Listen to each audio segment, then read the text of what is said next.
All right, Formula E special event, Berlin E-Prix 2020.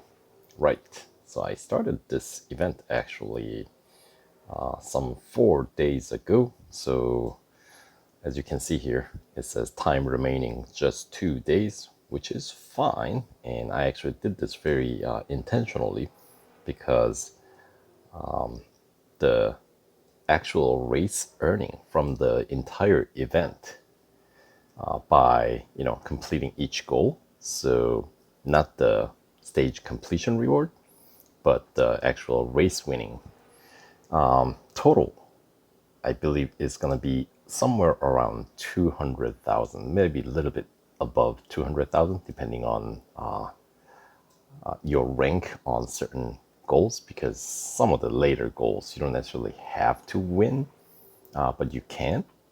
So unlike the last endurance GT event, which when they said, you need to finish fifth, there was like hardly any chance you're going to be able to do any better than fifth because the first four cars are like a whole minute ahead of you or something absurd like that.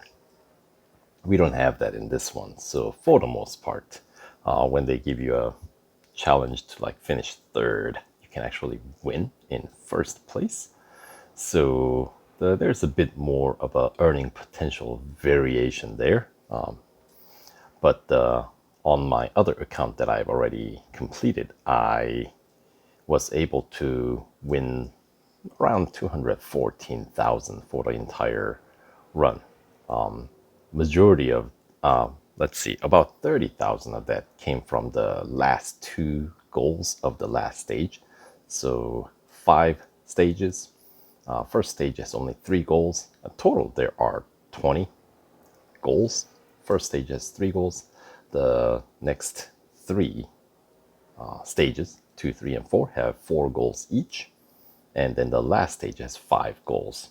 So just a little different layout, but more or less, kind of the 20 goal total. So it's in terms of total goal number wise, it's the same as the last one. And then the skipping cost for this one, as it turns out, does cost more than the car itself.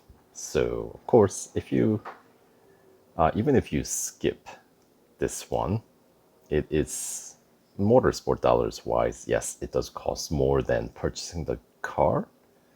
But the thing that you miss out then is the gold reward, where there are some 60 gold to be won. So for stage 1 completion, you get 5 gold.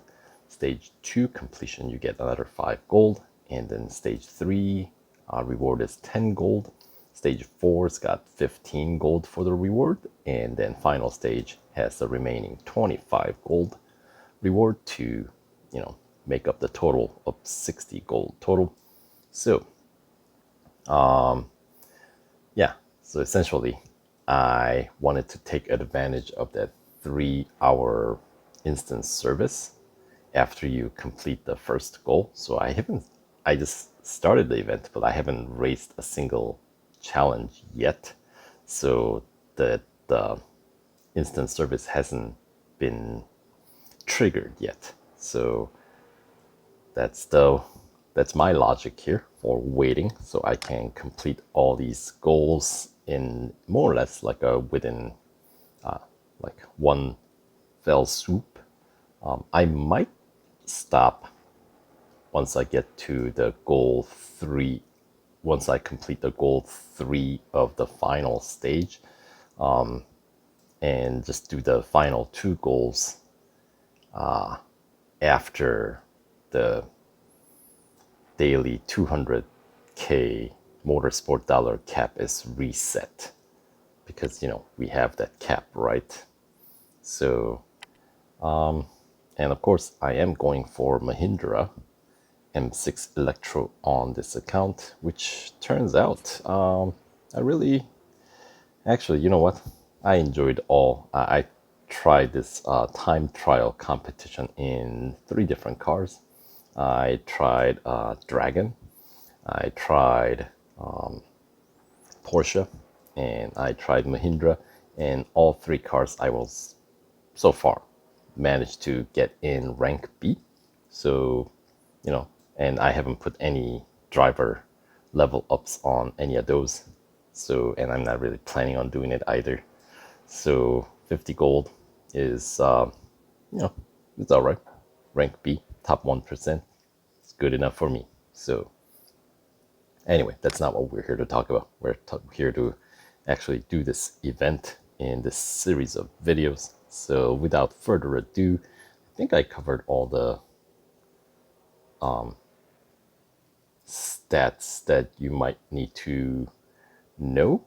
In the previous video, I went over the upgrade, or not upgrades now, tuning that you need to get to meet the PR requirement of 62. I'll go over it real quick one more time. 6, 5, 6, 5. So 6 on gearbox mapping, which is the first category.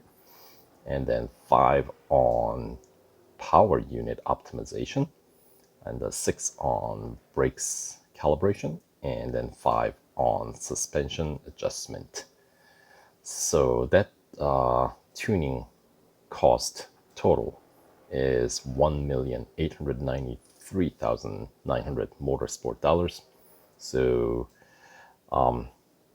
and you get, I want to say about 500,000 of it back in either, well, both combined amount of the actual race winning through the event and the stage completion goal completion reward.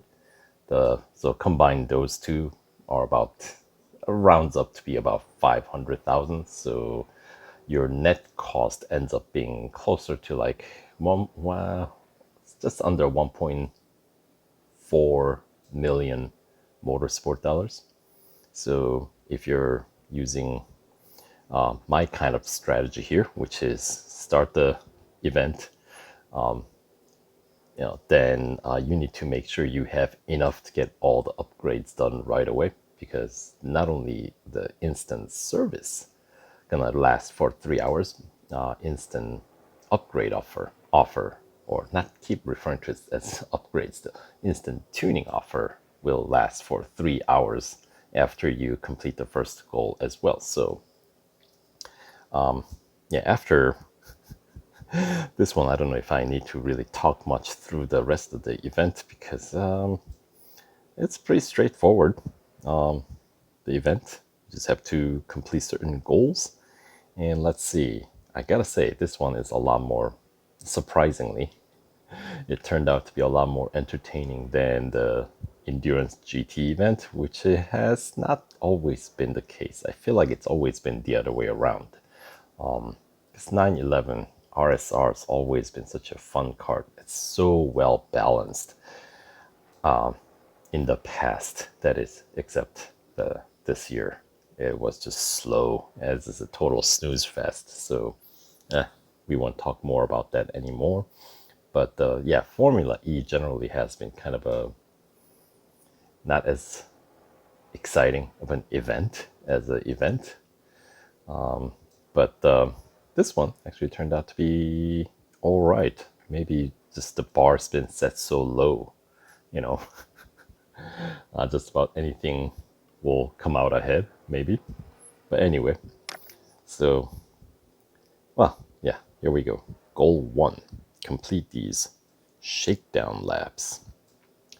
And so stage 1, skipping cost for each goal is 25,000 motorsport dollars, and the stage 2 skipping cost climbs up to 50,000 per goal, and then stage 3 doubles that, so 100,000 per skip in stage 3, and stage 4 goes up to 150,000 motorsport dollars per skip. And then final stage, remember there are 5 goals.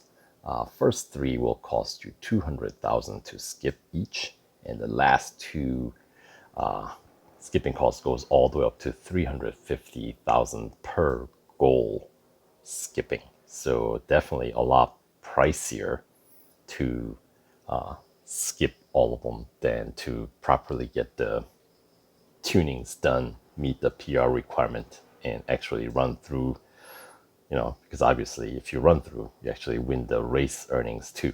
So things to keep in mind. But yes, it will take longer time to do it. So let's do this first race here. And the Mahindra Racing, yes, the usual message here. And from what I'm told, even when you max out your driver XP, the experience points, unlike maxing out the car's upgrade, you don't get unlimited drive for time trials, is what I'm hearing through grapevine. So that is a big letdown, I think.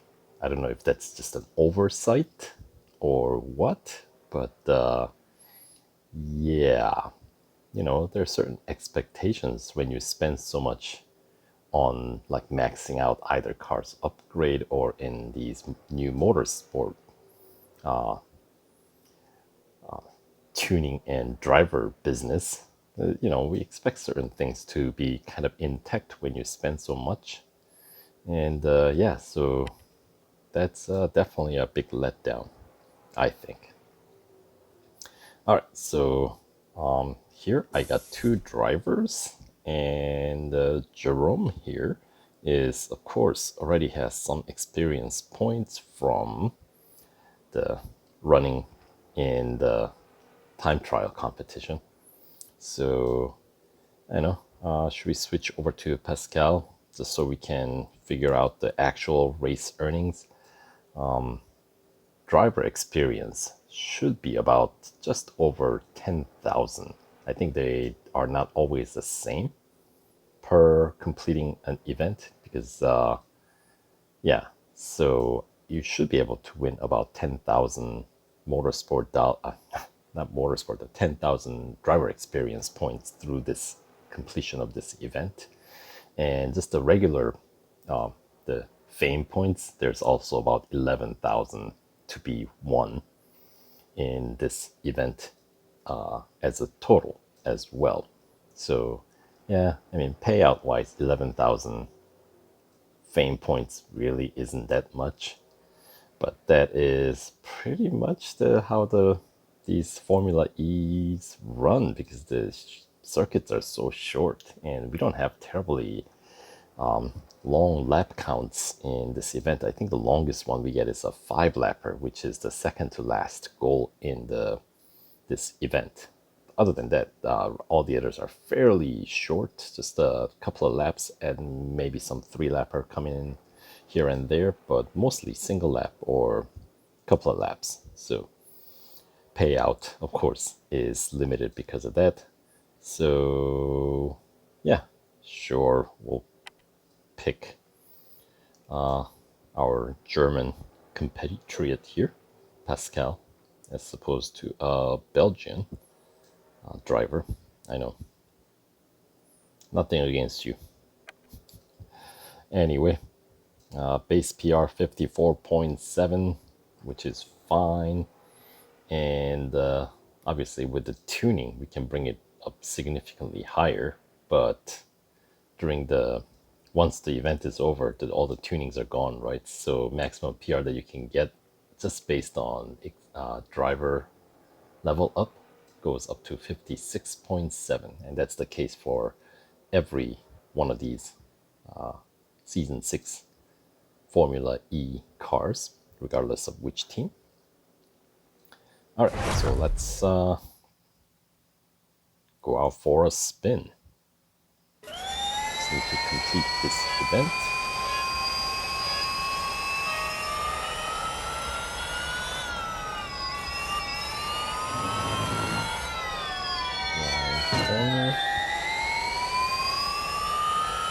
He's in my line.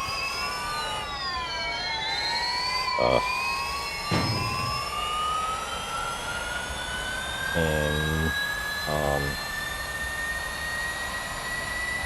drafting should be working. There we go.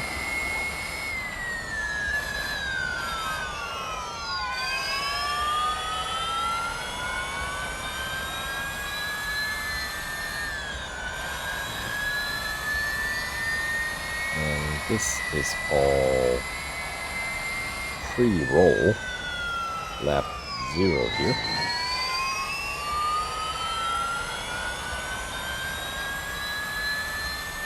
And last hairpin. Alright, so the official lap begins about now. Alright, so right after that ABB banner, start braking, good braking point. Play with the throttle. And so try to get outside. Okay, it's blocking my line. I'll just take the inside in that case. Ah, yes. Can always choose our line with the traffic, of course. And the black banner, where that starts, is a kind of an approximate point for a good braking point.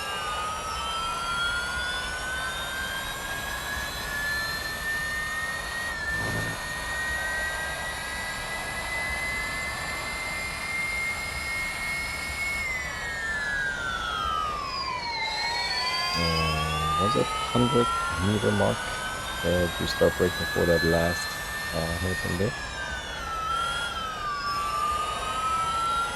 Alright. Can't quite catch up to NASA up ahead. There we go.